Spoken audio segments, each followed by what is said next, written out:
back to Saltiness Isn't Bliss. The summer heat is in full swing, so let's cool off with a root beer float pie recipe. We're going to start with just a standard graham cracker pie crust, and we're going to set that on the side for now.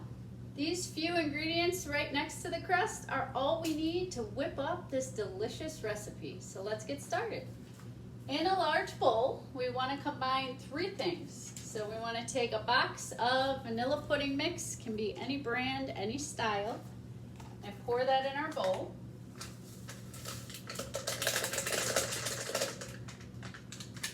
We want to take 3/4 cup of root beer, again, any brand, any style root beer will work just fine. Pour that in there. You can hear that nice fizz and sizzle as it mixes with our pie, with our pudding mix. And last 1/2 cup of milk. Any style milk will do.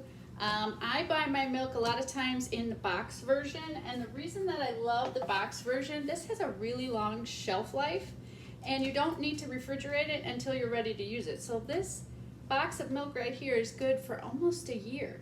So just a little tip to you guys, if you feel like you're constantly having to get rid of bad milk, you might want to switch over to this because this just seems like it lasts so much longer and you get your money's worth out of it. So let's pour our milk in. Next up, we want to whisk for 2 minutes. So we can either use an electric whisk attachment that I have for my electric mixer, or you can whisk by hand as long as we do it for 2 minutes.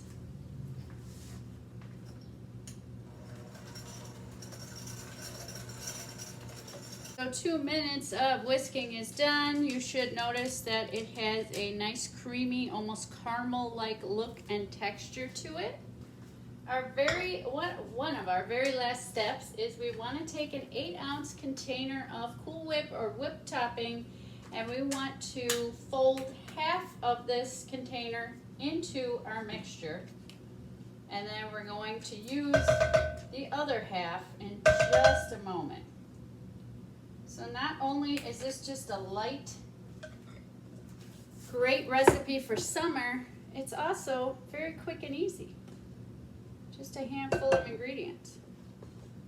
So there we go. We got about half of that out of there.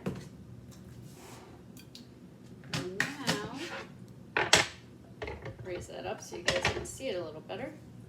We're just going to fold that in. I'm going to use a spatula. You use whatever you're comfortable with. And just kind of blend those two colors together and two textures.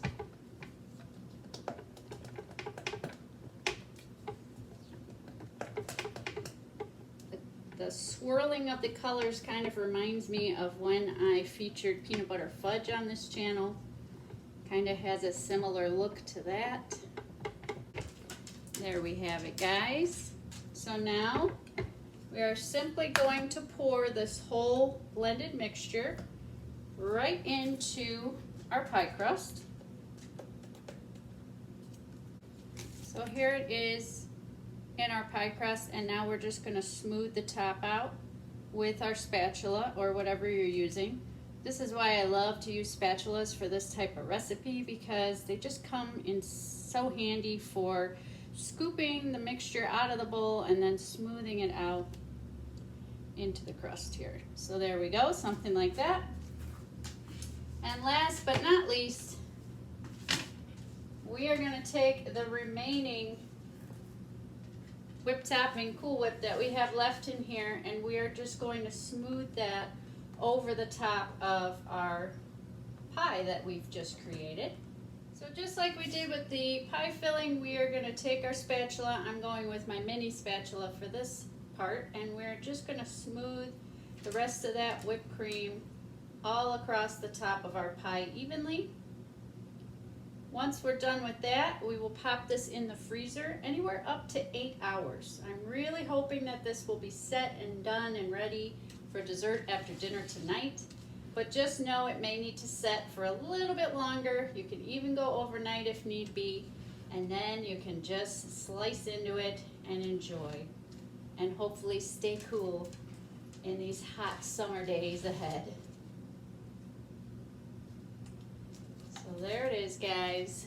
Now, of course, you can add additional flavors onto the top. I actually used to have a root beer syrup that I would drizzle on top of stuff. Of course, I've run out of it, haven't been able to find it again, but that was a tasty addition to a lot of things. So the beauty of these pie crusts when you buy them, if you don't already know, is the plastic that is sitting down in them to protect them comes out and flips over and acts as a cover right on top of your pie. So then all you want to do is just pop that down in place, push that aluminum back down on top of it, and there you have it. Simple as that. And just go right in the freezer immediately. Thanks so much for watching. See you next time.